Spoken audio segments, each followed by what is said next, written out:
Spending the day learning the offense with Bill O'Brien? Does Zay Flowers already seem like he's a Patriot? Stick around. You're about to be locked into the Locked On Patriots podcast. You are Locked On Patriots, your daily New England Patriots podcast. Part of the Locked On Podcast Network, your team every day.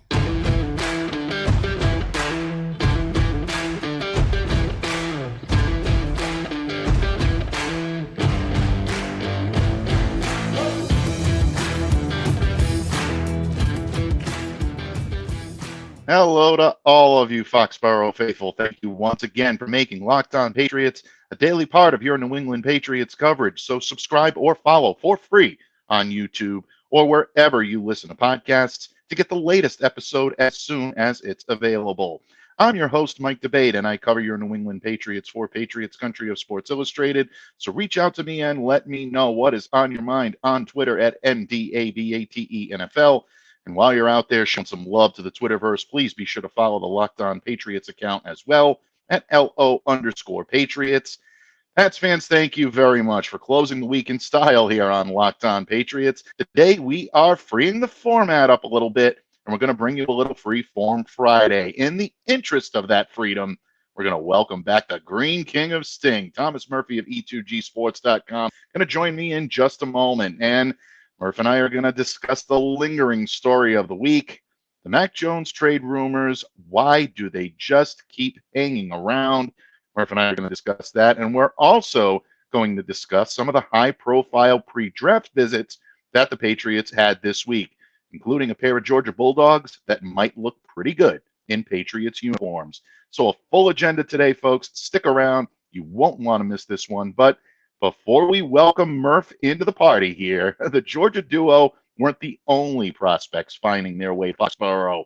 One of them with ties to the area was here on Thursday, and it set Pat's social media into a frenzy. Yeah, you know who I'm talking about, folks. I haven't changed my mind that the offensive line should be the Patriots' priority in the upcoming draft, but I got to be honest here. Zay Flowers is looking pretty good. After a visit with the Las Vegas Raiders, Flowers took a red-eye flight to Boston that landed around 6 a.m. on Thursday morning, drove straight to Gillette Stadium, and visited the New England Patriots. This according to a report from NFL Media's Tom Pelissero. And the visit included a full day of work with Patriots offensive coordinator Bill O'Brien. Sounds an awful lot like these guys are trying to get a jump on the competition. But I caution you, the Patriots definitely do their due diligence with a lot of prospects. Be careful about reading way too much into this, but it's easy to start getting excited about it. The report generated a lot of excitement out there, and I completely understand it.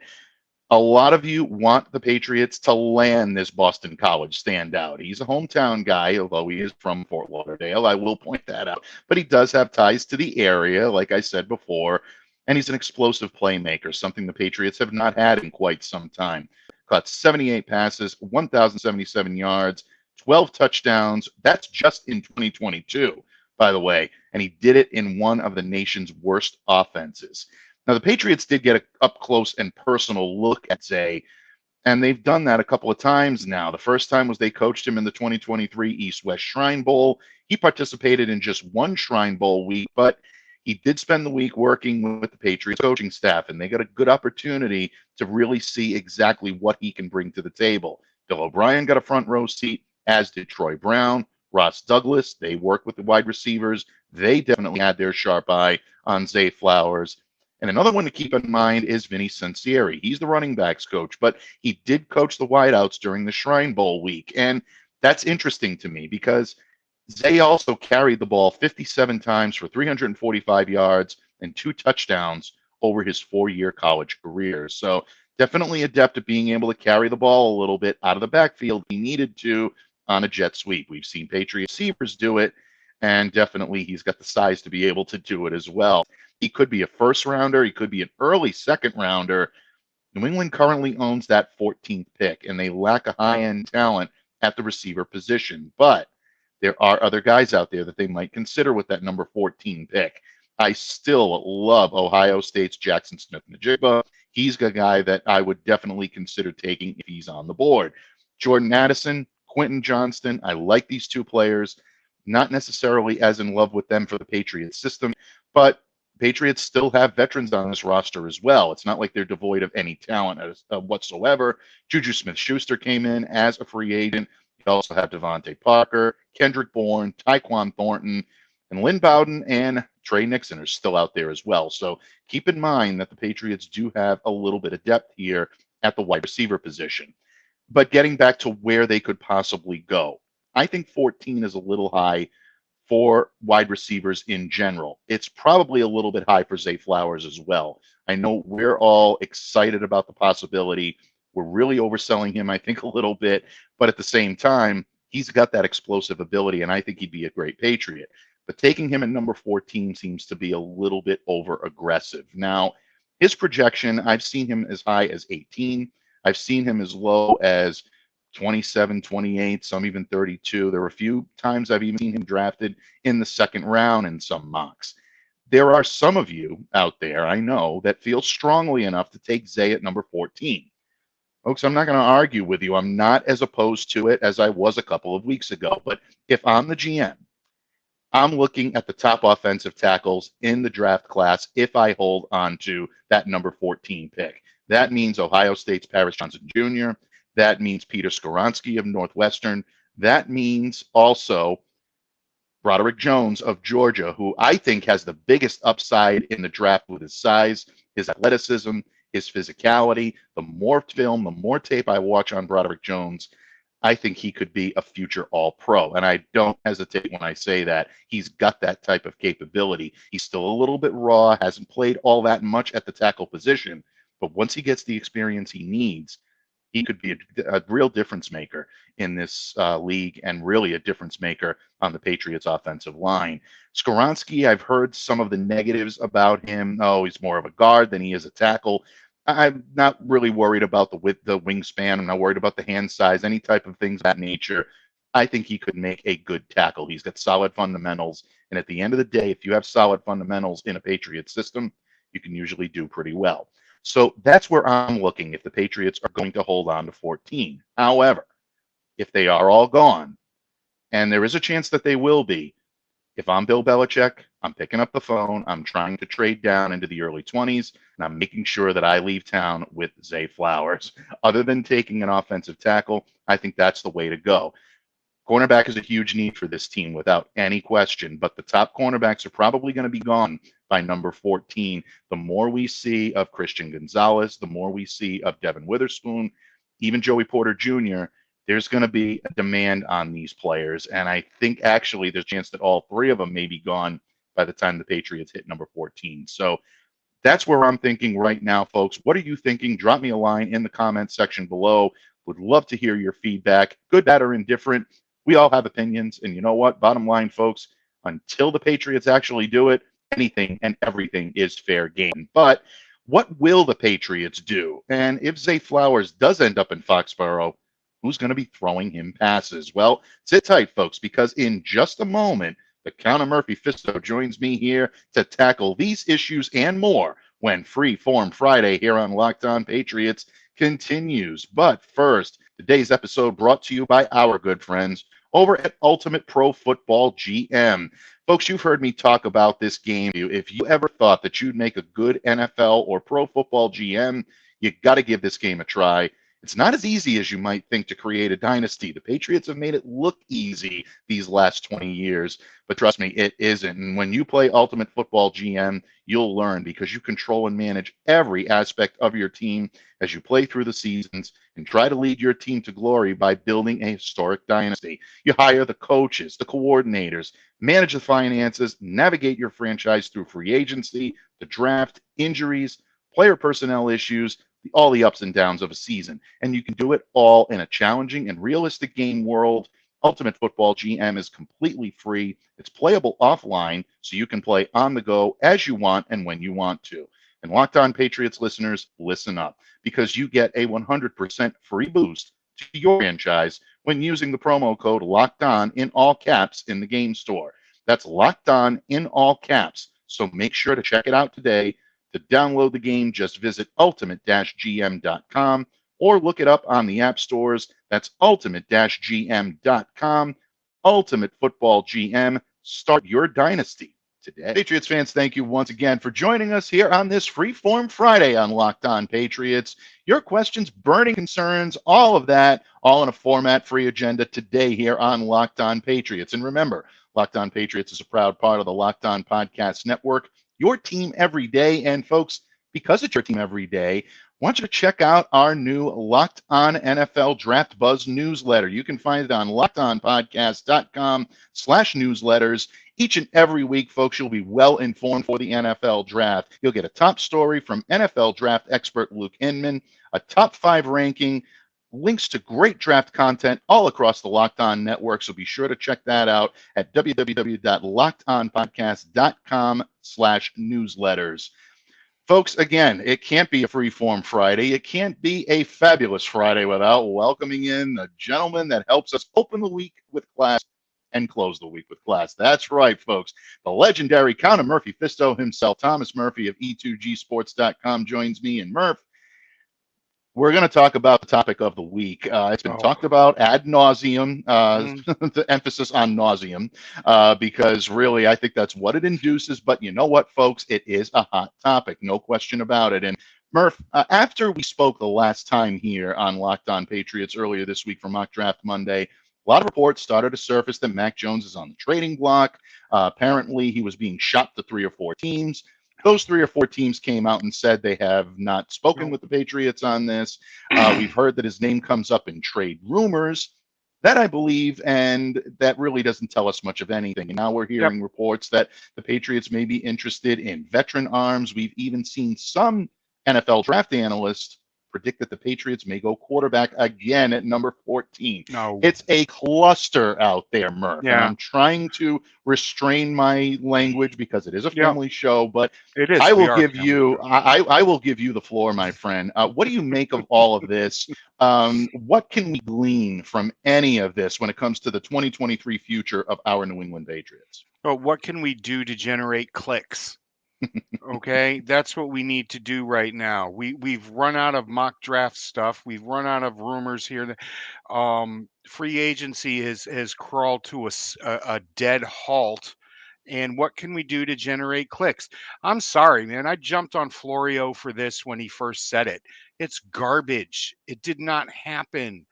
Okay. When you make phone calls around the league, people are going to ask about you. What are you going to do? What are you doing with Mac Jones? You know, trying to buy low.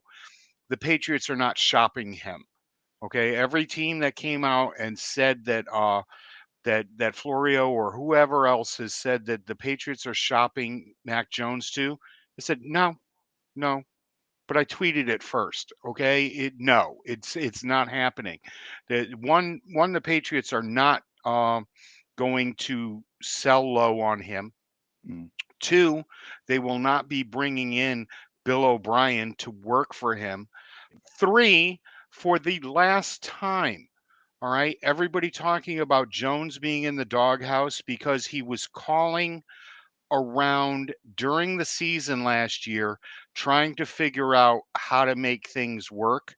Guess where he was calling? Alabama. He was calling Bill O'Brien, you bucketheads. Okay? Nobody is pissed off about that. Nobody's going to get upset that your second year quarterback is calling back to his college coach to say, "Give me a little help." All right. He didn't announce this last year. He didn't say that he was going to, it was reported. Okay. The reports were true, but he was calling Bill O'Brien, who Bill Belichick and Robert Kraft handpicked to come in here and take this over. Now, listen, they wanted him last year, but he couldn't get out of his contract. That led to this entire insipid, moronic, let's make defensive coaches, offensive coaches that got us into this trouble. Mac was sitting there with nobody to turn to in that building and trying to help the Patriots and help himself. All right.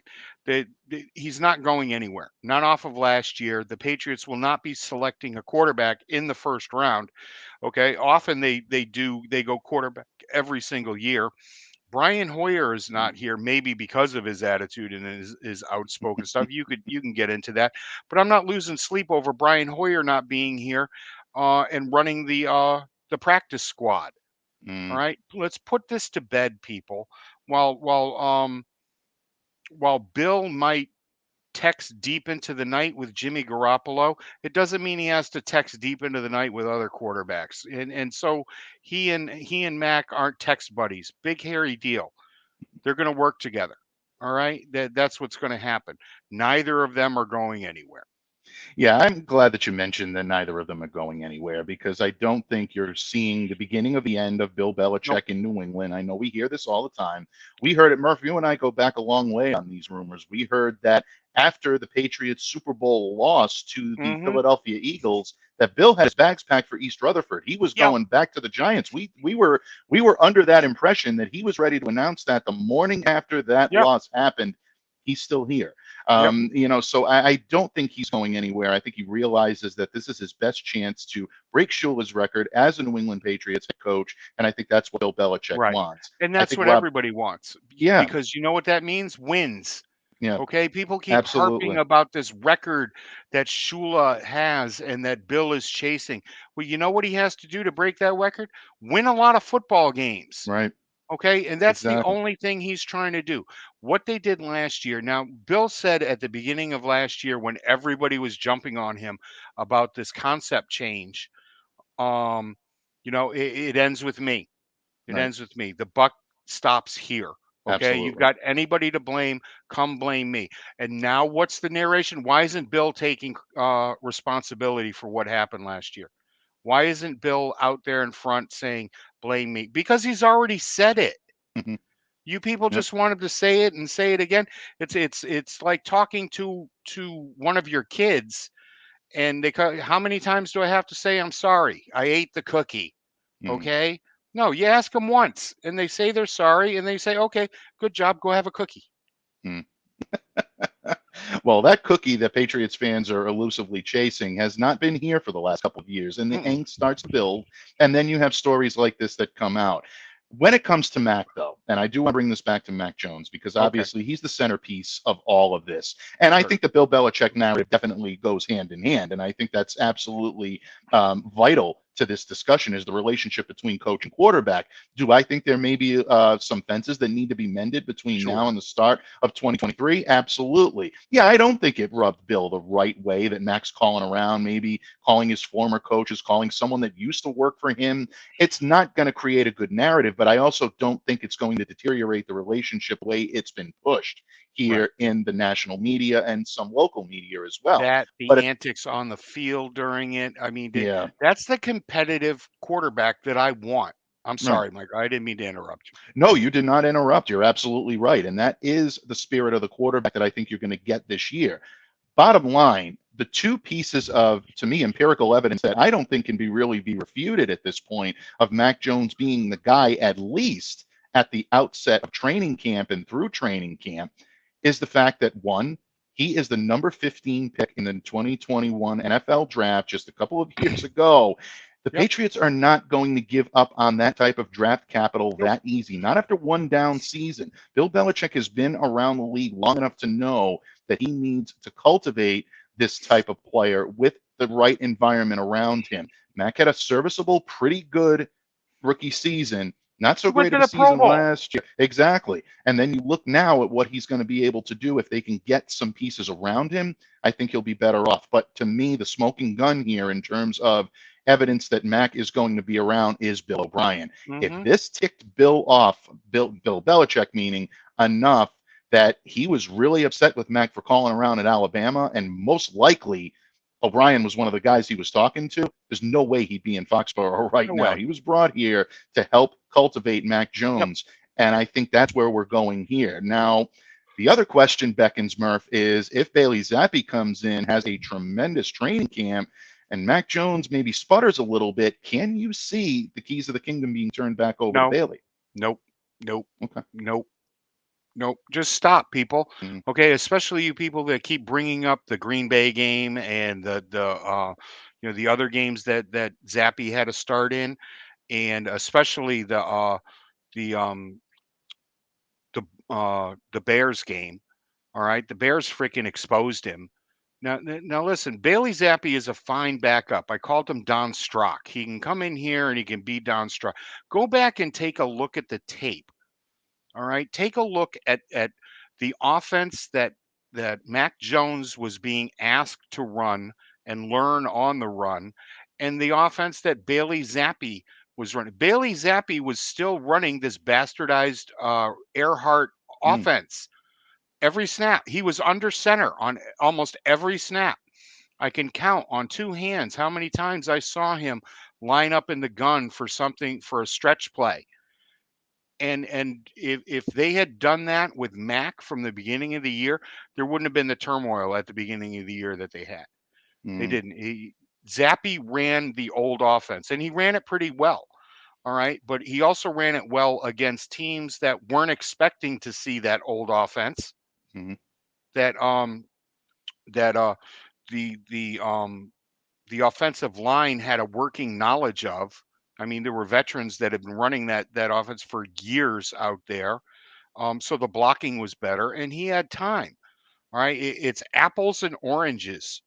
All right, so just stop. Just stop. All the talking heads out there that are talking about Bailey Zappi coming in here and having a fantastic camp, and Bill giving it. Bill says that every year about every freaking position. The only time he doesn't say that is when Tom Brady is involved. Yeah. Other than that, everybody gets a chance to play, and we play the best players. And that's still the reason. Mac Jones is the best player. Yeah. Mac Jones was the number 15 pick. Mac Jones didn't go in the 4th round. Yes, Tom Brady was selected when Tom Brady was selected. Mac Jones ain't Tom Brady. That's it. No, it's not happening. Yeah. And we'll see. The quarterback controversies continue to swirl. Murph and I hope we've thrown a little cold water on that for you here today. But bottom line, we'd love to hear what you think as well, because to continue to let us know and reach out. One more thing. Yes. Okay. Now, this all changes if the Patriots go out and steal discount double choke from the Jets just to screw everything up. Wouldn't it be the ultimate? If Aaron Rodgers somehow ends up here, okay, then yeah, this is everything I just said. It goes out the window. But other than that, no, it's all about my man Mac. Yeah, absolutely. Yeah, it would be the ultimate revenge for the Jets. That would be great? Oh God. My buddy John Butchko would be interesting to say. There'd be a nice Locked On Patriots, Locked On Jets crossover in our future, I'm sure, if that happened. Folks, just try to play hardball just a little too much. No, I'm gonna take this first round pick in 2028 and a second rounder this year, and here you go. It would. It really, really would. Yeah, you'd absolutely love it. Talk about plot twists, folks. Yeah, it would be interesting, to say the least, here in New England and in East Rutherford as well. But bottom line, folks, it is not all about the quarterbacks. The New England Patriots still have business to take care of. A cross-section of top-level talent has found its way to Foxborough throughout the past week. What does Murph think about all this? What do I think about all of it? And is it going to matter when the Patriots are on the draft board? All of this and more when the Locked On Patriots podcast continues. But first, folks, the NBA playoffs are almost here, and now is the perfect time to download FanDuel, America's #1 sportsbook, because new customers get a no-sweat first bet up to $1,000. That's bonus bets back if your first bet doesn't win. Just download the FanDuel Sportsbook app. It's safe, it's secure, and it's super easy to use. And then you can bet on everything from the money line to the point scorers to the three-pointers drained. Plus, FanDuel even lets you combine your bets for a chance at a bigger payout with a same-game parlay. So don't miss the chance to get your no-sweat first bet up to $1,000 in bonus bets when you go to FanDuel.com/lockedon. That's FanDuel.com/lockedon to learn more. Make every moment more with FanDuel, an official sportsbook betting partner of the NBA. Patriots fans, thank you once again for joining us here on a Free Form Friday. Joined by the legend himself, Thomas Murphy of E2Gsports.com, right here on the Locked On Patriots podcast, proud part of the Locked On Podcast Network, your team every day. And don't forget, folks, to sign up for our new NFL Draft newsletter with NFL Locked On Draft Buzz. That's lockedonpodcast.com/newsletters. Murph, in the previous segment, we tried to tackle the curious conundrum that is the Mac Jones, Bailey Zappi, Lamar Jackson. I don't know. You can throw anybody's name into that list. Quarterback controversy that's brewing here in New England. I think we've kind of quelled the waters a little bit when it comes to that. We'll see if there's anything that actually comes of this. RKK, you're still cool. Meek Mills texts you. Okay, we get it. But in any case, Murph, there is a lot of work still to be done for the New England Patriots. Tangible work, things that the Patriots actually do need to do. And one of which is hosting pre-draft visits for a lot of exciting young draft prospects. And this week has been a particularly big week for the New England Patriots in that department. Boston College, Zay Flowers is a big name still circulating throughout Patriots fandom right now. But I think the more intriguing pair that came through Foxborough this week is from the defending national champions, Nolan Smith of Georgia and Broderick Jones of Georgia coming through. Skill position players get the headlines, but championships are won in the trenches. These two are two of the best prospects at doing what they do in the game right now. What is your reaction to the guys that the Patriots have brought in here?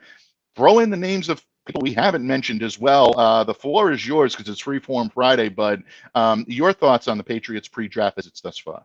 I think they're fantastic. I think what you're seeing them do is their due diligence, just the way the Patriots do all every single season. A lot of the guys that they bring in, they know they're going to be facing. These are guys that could end up in Buffalo, that could end up with the Jets. That could end up in Miami, and they could end up facing these guys 2 years. They're in there picking their brains. They're seeing how smart they are. It's not just how well they're going to fit in here, but what they can garner from these visits if they end up having to face them. And but if they grab Broderick Jones at 14, I will be a happy camper.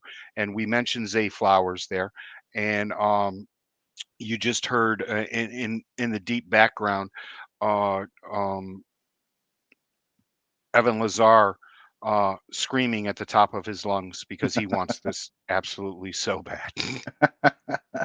Yeah, I think a lot of Patriots fans definitely want that. And look, there is a lot to be said about electrifying players that can come through.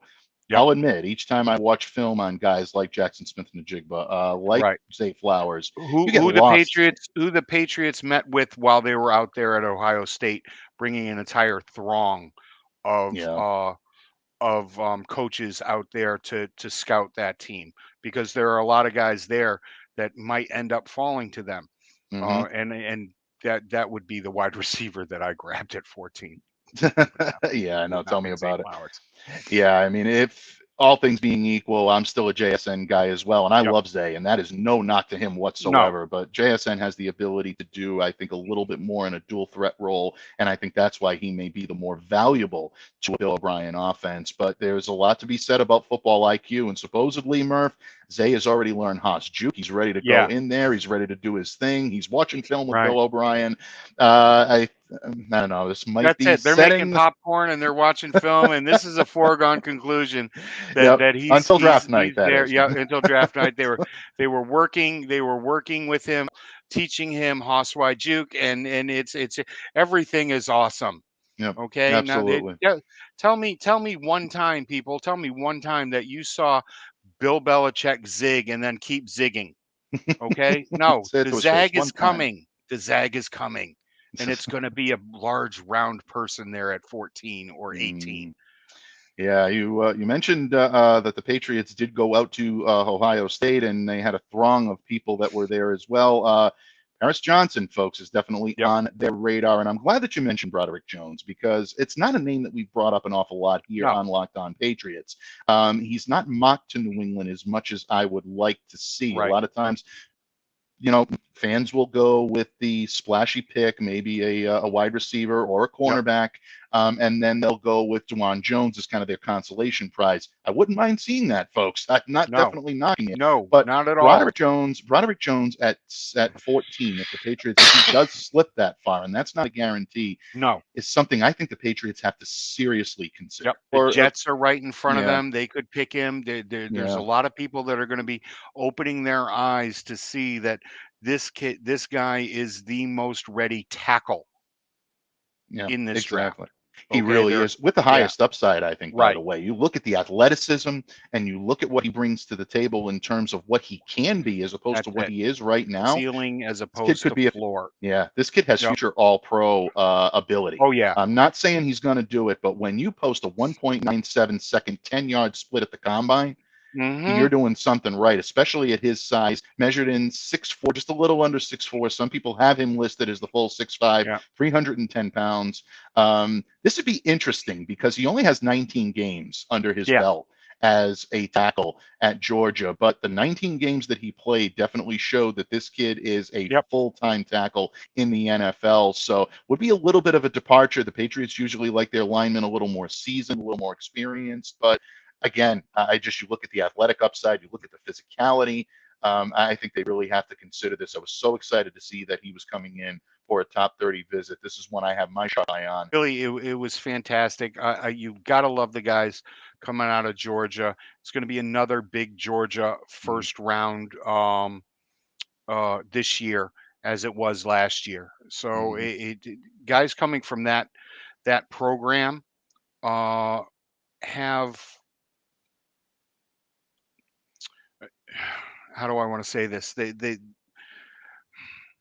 You're just a little bit more sure about the guys that come to that from that program than other programs. Two-time back-to-back, two-time defending champions now, going into this season, and it's just this kid, like we said, he might not have the highest floor, but he has the highest ceiling, and he's a 10-year left tackle in this league.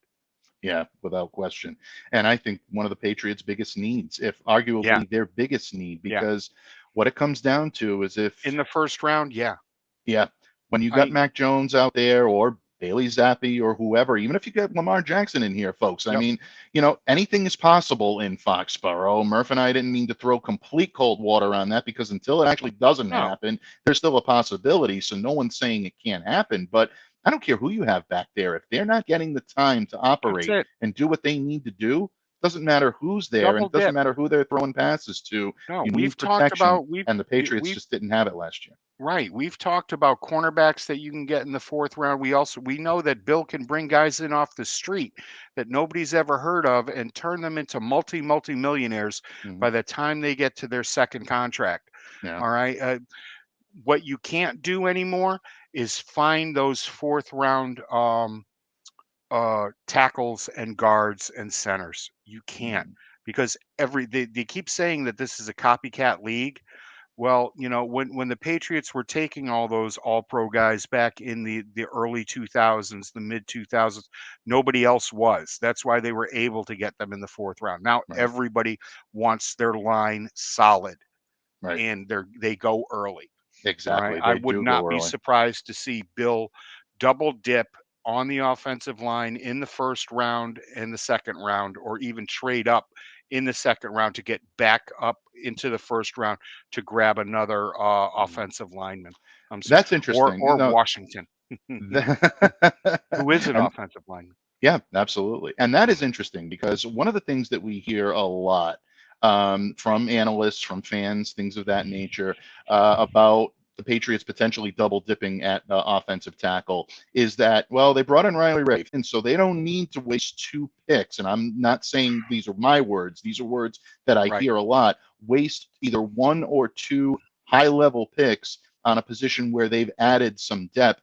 To me, none of the guys that they have on this line right now, with the exception of Owenu, Strange, and really with the exception of Owenu and Strange, are long-term solutions. I love David Andrews, but there's not a lot of shelf life left on David Andrews. You have to be realistic here, folks. To me, that's it right now. If you have a chance to get an other world talent at this position, you've got to do it, and you've got to do it early. Yep, and we've talked about centers coming in here. They had Cody Machin. Mhm. Did I pronounce that right? Mosh? Moss. The kid from North Dakota Mhm. State in. I could see him being a day two target for the Mhm. Patriots. I Yep. really could. I don't think that's a a stretch. He's somebody that can play all over the field, including center. Mhm. I this is where the focus needs to be. Mhm. I know it's fun to talk about wide receivers and tight ends that are athletic freaks and all that, but you build an offense from the inside out. You build a Right. defense from the outside in. I've been saying this for decades, and most of the league has finally caught up with me. See, folks, you listen to Murph, you go to the top. You don't listen to Murph, you're never heard from again. And I think that's a perfect way to put a bow on the week that was here on Locked On Thank Patriots. And it's been a great one, folks. It's been a lot of action, a lot of intrigue, and a little bit of nausea mixed in as well. And that's what we can guarantee you here again next week on Locked On Patriots.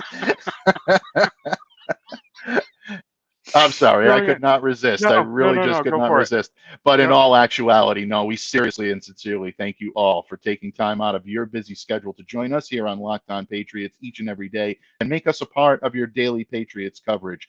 Folks, please, if you've made us your first listen, please make your second listen our good friends over at Locked On NFL Scouting with my good friends, Kyle Krabs and Joe Marino. These guys are absolutely the greatest. They don't call them the draft dudes for nothing. They are impeccable at their coverage, but they also help walk you through all the ins and outs of building a franchise in the NFL. So check that out wherever you get your podcasts and especially on YouTube.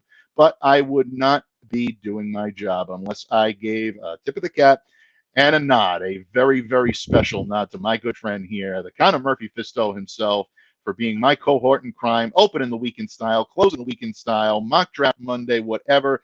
The guy's always there for me, and I do appreciate it, my friend. So before I let you go for the weekend, any parting thoughts to our adoring public, and what can we expect from the great pen, the great voice of Thomas Murphy in the coming days? Well, not a lot. I got a nice piece up over there on the Red Sox, and Garrett Whitlock made a fantastic start up there at Double A. You should make a fantastic start at Double A. You're Garrett Mm, Whitlock, for Christ's sakes. Um, and he'll be coming back to the rotation this week along with Bello. That should really even out things and help out the Sox there. But with the Patriots, I'm glad you bring me on because I'm so deep into MLB coverage and Red Sox coverage right now that I just don't have time to do the writing that I would. So thank you, Michael, for having me back here on Mondays and Fridays and any day in between that you want me, I'm here for you.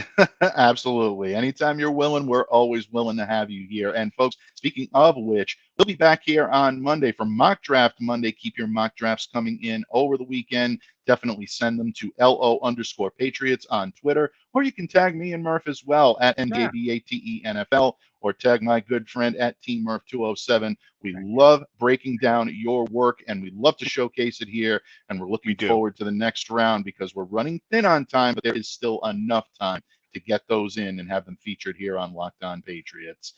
Once again, on behalf of my good friend, the monster master of disaster himself, Thomas Murphy of E2Gsports.com, I'm Mike Debate. Continue, folks, to stay safe and stay well. Be the change you wish to see in the world. Have a great weekend, everyone, and we'll see you back here on Monday on Locked On Patriots. Wide receivers in 3.